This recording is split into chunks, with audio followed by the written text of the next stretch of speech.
नमस्कार दोस्तों, आपका स्वागत है सरकारी एकेडमी के ऑफिशियल यूट्यूब चैनल पर। देखिए, इन्फोर्समेंट कांस्टेबल का आज हमारा 9वां प्रैक्टिस सेट है। इससे पहले 8 प्रैक्टिस सेट हो चुके हैं, जिनकी प्लेलिस्ट बनी हुई है। आप वहां से एक एक प्रैक्टिस सेट देख सकते हैं।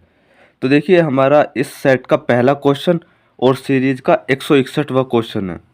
देखिए, 161वां क्वेश्चन है कि उत्तर प्रदेश परिवहन निगम का मुख्य उद्देश्य क्या था, या मुख्य उद्देश्य क्या है। तो इसका सही आंसर है, देखिए, सड़क परिवहन सेक्टर का विकास करना और अन्य परिवहनों के मध्य समन्वय बनाना। तो राइट आंसर इसका ऑप्शन सी हो जाएगा, यानी ए और बी दोनों सही हैं। देखिए, उत्तर प्रदेश परिवहन निगम की स्थापना के समय इसका मुख्य उद्देश्य सड़क परिवहन सेक्टर का विकास, जिससे व्यापार एवं उद्योग का भी समग्र विकास होगा, तथा अन्य परिवहन माध्यमों के साथ सड़क परिवहन सेवा के समन्वय आदि था। नेक्स्ट क्वेश्चन की तरफ बढ़ते हैं। हमारा 162वां क्वेश्चन है, निम्न में से क्या सही है। कथन दे रखा, उसका कारण दे रखा। कथन क्या है, उत्तर प्रदेश सरकार द्वारा रोडवेज का प्रथम संचालन लखनऊ से बाराबंकी के बीच शुरू हुआ था। इसका कारण है कि इसका उद्देश्य राज्य के निवासियों को पर्याप्त किफ़ायती एवं प्रभावी सड़क परिवहन सेवा प्रदान कराना था। तो यहाँ पर इसके विकल्प हैं, देखिए ऑप्शन ए देखते हैं। कथन एवं कारण दोनों सही हैं तथा कथन कारण का सही व्याख्या करता है। तो देखिए, आपको पता होगा, अगर आपने क्लास अच्छे से ली होगी तो आपको पता होगा कि जो रोडवेज का प्रथम संचालन था वो लखनऊ से बाराबंकी के बीच शुरू हुआ था। तो कथन तो इसमें सही हो चुका है। कारण देखें तो इसका उद्देश्य राज्य के निवासियों को पर्याप्त किफ़ायती एवं प्रभावी सड़क परिवहन सेवा प्रदान करना था। तो इसका ये भी कारण था। इसी वजह से हमने जो रोडवेज है वो लखनऊ से बाराबंकी के बीच शुरू में सबसे पहले शुरू की थी। तो पहला ही ऑप्शन सही है। अगर दूसरा देखें, कथन एवं कारण दोनों सही है तथा कारण कथन का सही व्याख्या नहीं करता, तो ये गलत हो जाएगा। जो कारण है वो कथन की सही व्याख्या करता है। उसके बाद दो ऑप्शन क्या है, कथन सही कारण गलत, कथन गलत कारण सही। तो इसमें राइट आंसर दोस्तों पहला ही हो जाएगा। कथन एवं कारण दोनों सही हैं तथा कथन कारण का सही व्याख्या करता है। और इसका एक्सप्लेनेशन अगर हम एक बार देखें, एक्सप्लेनेशन में क्या दे रखा है, देखिए एक्सप्लेनेशन में है, उत्तर प्रदेश सरकार रोडवेज द्वारा उत्तर प्रदेश राज्य में यात्री परिवहन सेवा 15 मई 1947 को लखनऊ से बाराबंकी के बीच प्रारंभ की गई थी, जिसका उद्देश्य राज्य के निवासियों को पर्याप्त किफ़ायती एवं प्रभावी सड़क सेवा प्रदान करना था। और ये हमने शुरू में ये चीज़ें पढ़ा रखी हैं। मैंने आपको बताया भी था कि देश को आज़ाद होने के कितने दिन पहले ये बस सेवा शुरू की गई थी। देश आज़ाद 15 अगस्त 1947 को हुआ था, लेकिन ये जो सेवा शुरू हुई थी वो 15 मई 1947 को हो चुकी थी, यानी 3 माह पूर्व। नेक्स्ट क्वेश्चन की तरफ बढ़ते हैं। हमारा नेक्स्ट क्वेश्चन 163वां क्वेश्चन है, उत्तर प्रदेश सरकार रोडवेज की स्थापना के समय उसके पास कितनी बसों की फ्लीट थी। तो सही आंसर इसका जो हो जाएगा, ऑप्शन नंबर सी है इसका, 4253 बसें। देखिए, ये जो दे रखा है यहाँ पे बाय मिस्टेक हो चुका है, बट 4253 बसों की फ्लीट थी शुरू में, जब उत्तर प्रदेश सरकार रोडवेज की स्थापना हुई थी। देखिए, उत्तर प्रदेश सरकार रोडवेज की स्थापना कब हुई थी, 15 मई 1947 को हुई थी, जैसे हमने अभी लास्ट क्वेश्चन में किया है। और स्थापना के समय इसमें लगभग 4253 बसों की फ्लीट शामिल थी। नेक्स्ट क्वेश्चन की तरफ हम बढ़े। हमारा नेक्स्ट क्वेश्चन है 164वां, उत्तर प्रदेश राज्य परिवहन निगम की स्थापना के समय कितने मार्गों पर निगम के बसों का संचालन होता था। तो कितने जगह होता था, तो 1123 बसों का संचालन होता था निगम मार्गों पर। देखिए, उत्तर प्रदेश सरकार रोडवेज की स्थापना 15 मई 1947 में की गई। स्थापना के समय इसका संचालन 1123 मार्गों पर होता था। 165वां क्वेश्चन है हमारा, छठी पंचवर्षीय योजना के अंत तक निगम की बसों की संख्या में वृद्धि हुई थी। तो सही आंसर है 6198। देखिए, छठी पंचवर्षीय योजना के अंत तक निगम द्वारा किए जा रहे संचालन में निरंतर बढ़ोतरी होती गई। इस योजना के अंत तक उत्तर प्रदेश परिवहन निगम में बसों की संख्या 6198 हो गई थी।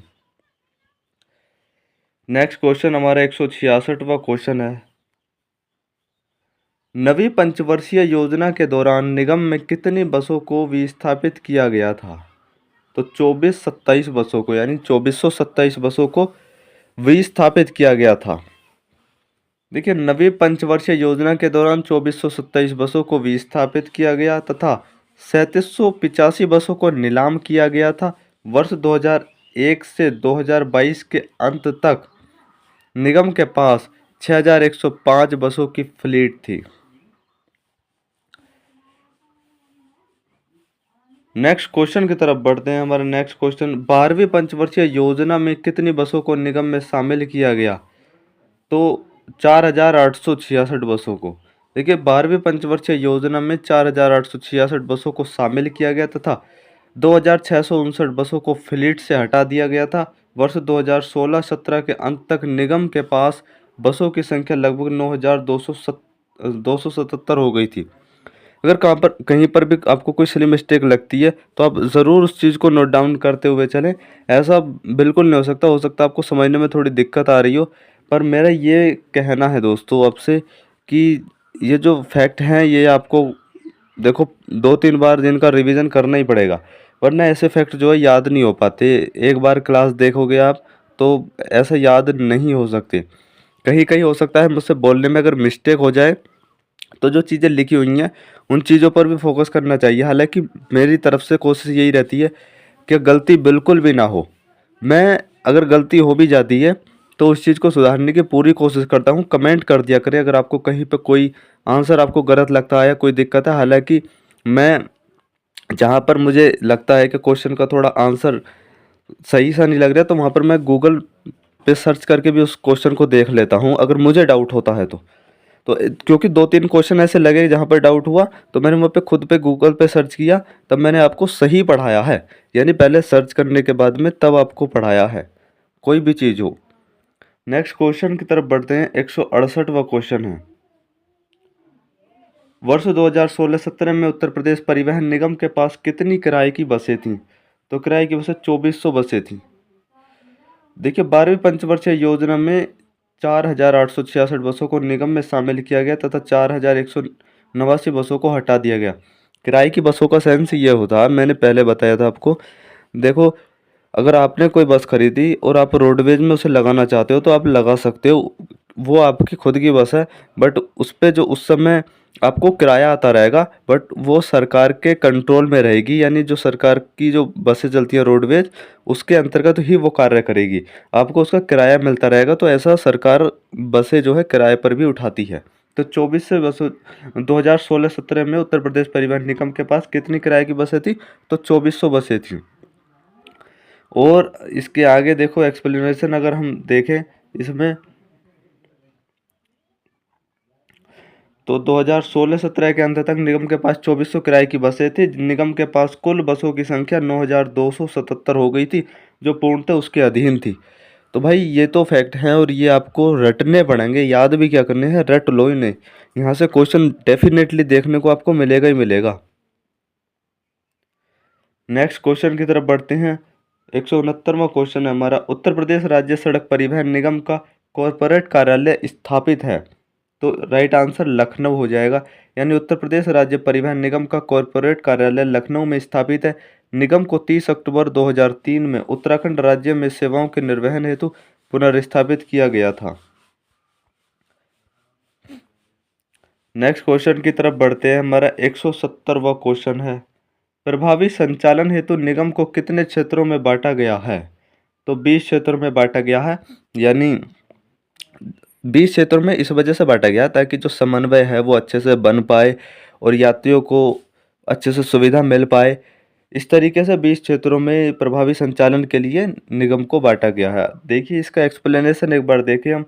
प्रभावी संचालन हेतु निगम को 20 क्षेत्रों में विभाजित किया गया है, जिसमें से एक क्षेत्र नगरीय एवं उपनगरीय सेवाओं का संचालन करता है।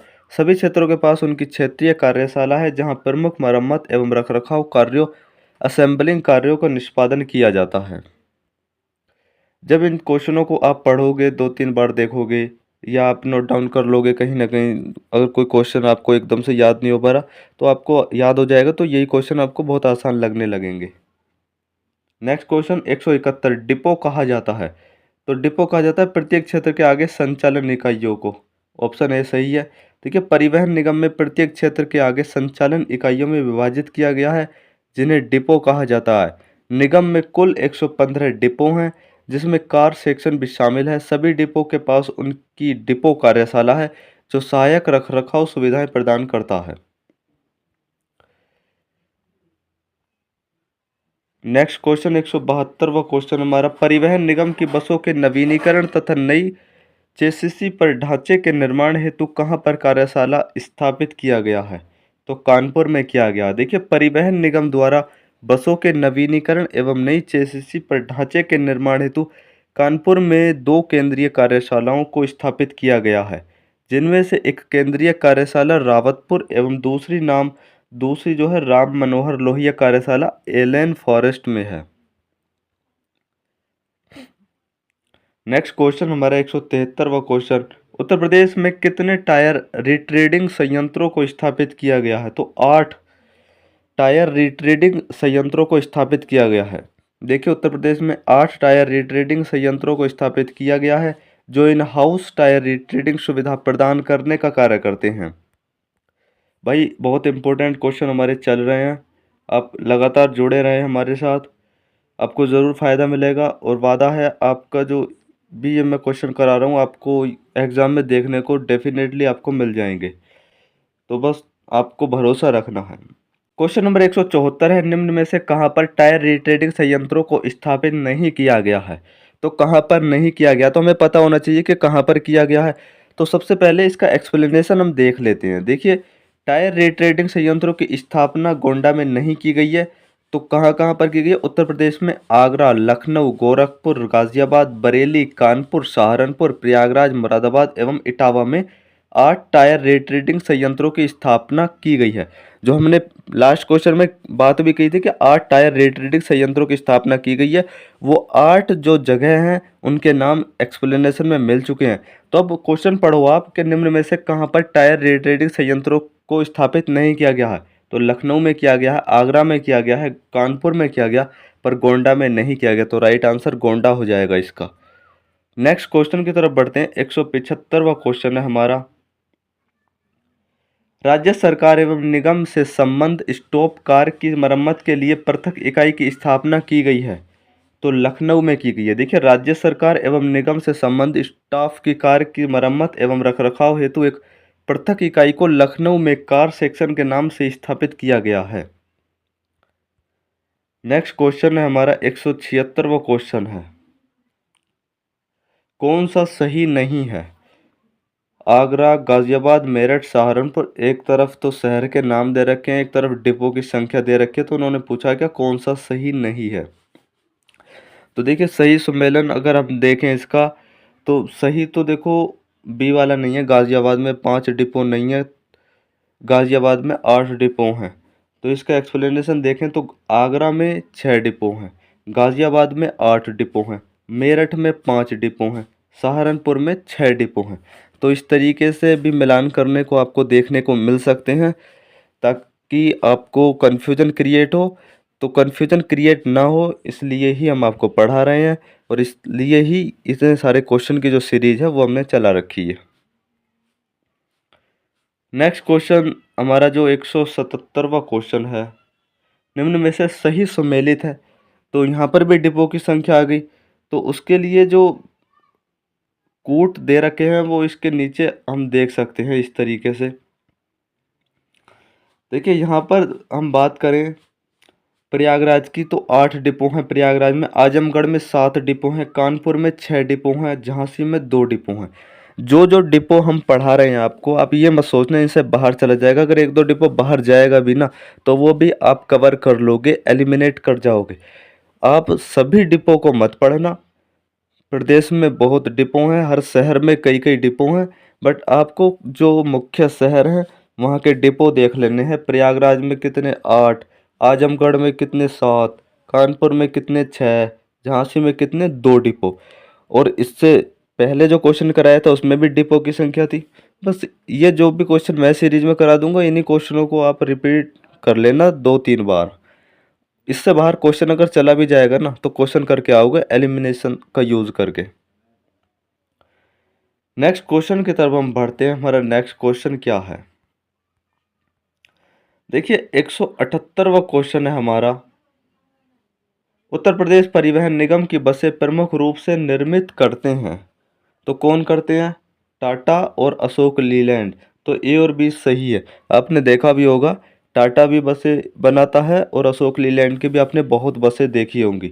तो उत्तर प्रदेश परिवहन निगम की बसें प्रमुख रूप से अशोक लीलैंड और टाटा द्वारा निर्मित की जाती हैं। वोल्वो और स्कैनिया बसें भी सेवा में है, यानी और भी बनाते हैं, ऐसा नहीं है ये दो ही बनाते हैं। पर ज़्यादा जो बसें आपको देखने को मिलेंगी वो टाटा और अशोक लीलैंड की मिलेंगी उत्तर प्रदेश रोडवेज में। नेक्स्ट क्वेश्चन की तरफ बढ़ते हैं। 179वां क्वेश्चन है हमारा। उत्तर प्रदेश राज्य परिवहन निगम द्वारा यात्री राहत एवं सुरक्षा योजना प्रारंभ की गई थी, तो कब की गई थी? 2017 में। किसी भी अनचाही दुर्घटना के उपरांत यात्रियों को राहत देने के उद्देश्य से उत्तर प्रदेश सड़क परिवहन निगम द्वारा यात्री राहत एवं सुरक्षा योजना 2017 में प्रारंभ की गई थी। इम्पोर्टेंट क्वेश्चन है, योजना से क्वेश्चन आपको देखने को डेफिनेटली मिलेगा। और यार आप खुद सोचो, मैथ नहीं, रीजनिंग नहीं, कहाँ से क्वेश्चन बनेंगे? यहीं से क्वेश्चन बनेंगे। 80 क्वेश्चन इन्हें बनाने हैं, तो अपनी सीरीज से बाहर क्वेश्चन ही जाएंगे। और लास्ट टाइम पे हम कोशिश करेंगे कि एक यूपी जीके की भी मैराथन आपको प्रोवाइड करा दी जाए। ठीक है, बस आप जुड़े रहना, भरोसा बनाए रखना। आपको पता चलेगा एग्ज़ाम के बाद में कि कितना अपने इन सेटों से फंसा है, आपके जो क्वेश्चन है कितने सही हो जाएंगे। यानी कि अगर आप एक या दो बार क्लास को देख लेते हो डेफिनेटली सही कर जाओगे, क्योंकि जब चीज़ एक या दो बार पढ़ी भी जाती है ना, तो कहीं ना कहीं हमारे दिमाग में वो चीज़ क्लिक कर जाती है जब हमें कहीं ऑप्शन में देखने को मिलती है। नेक्स्ट क्वेश्चन की तरफ हम बढ़ते हैं। हमारा 180वां क्वेश्चन है। किसी दुर्घटना में यात्री के सामान्य रूप से घायल होने की दशा में इलाज के लिए कितनी धनराशि दी जाती है? तो 10,000 रुपये दिए जाते हैं। देखिए, उत्तर प्रदेश राज्य परिवहन निगम द्वारा दुर्घटना में यात्री के सामान्य रूप से घायल होने की दशा में निगम द्वारा 10,000 रुपये इलाज के लिए दिया जाता है, जबकि गंभीर रूप से घायल को इलाज के लिए 25,000 रुपये दिए जाते हैं। देखो, शर्तें यही होती हैं इसमें, रोडवेज से अगर जैसे किसी के चोट लग गई कुछ, तो 10,000 रुपये की सहायता दी जाएगी उसे। और अगर कोई गंभीर रूप से घायल हो गया तो उसे 25,000 रुपये की सहायता दी जाएगी। पर जिस भी बस से आपके चोट लगी है या घायल हुए हो, तो उसका जो टिकट है वो आपके पास होना चाहिए। ऐसा नहीं है कि आपके पास टिकट नहीं है, तो टिकट होना चाहिए, जब भी तभी वो चीज़ें वैध मानी जाएंगी। तो आपको कैसी लगी ये क्लास? क्लास करके कैसा लगा आपको? कैसा महसूस हुआ? हो सकता है कि थोड़ा टफ क्वेश्चन आपको लग रहे हों अगर आप पहली बार क्लास को देख रहे हो। तभी मैं कहता हूँ आपसे, क्या आप एक पेपर और एक पेन लेके बैठा करें। कोई चीज़ें टफ है उन्हें नोट डाउन करते हुए चले हाथों हाथ, वो आपके लिए बेनिफिट साबित होगा, क्योंकि चीज़ें लिखने से और ज़्यादा पक्का याद हो जाती हैं हमें, और बार बार क्लास को देखने की ज़रूरत नहीं पड़ेगी, आपका जो समय है वो बचेगा। तो चीज़ों को नोट डाउन करते चले। मैं ये मानता हूँ जो भी मैं ये सीरीज करा रहा हूँ, 2 या 3 ही पेपर मात्र आपके भरे जाएंगे, क्योंकि सारी चीज़ें लिखने की ज़रूरत नहीं है। जो चीज़ें टफ है उन्हीं चीज़ों को लिखो। बाकी क्लास में इतना ही था। क्लास में अगर कोई कमी लगी हो या कुछ आपको सुझाव देना चाहते हो आप क्लास को लेकर के, तो आप कमेंट करके ज़रूर बताया करें। आपके सुझाव पे ज़रूर ध्यान दिया जाएगा। धन्यवाद।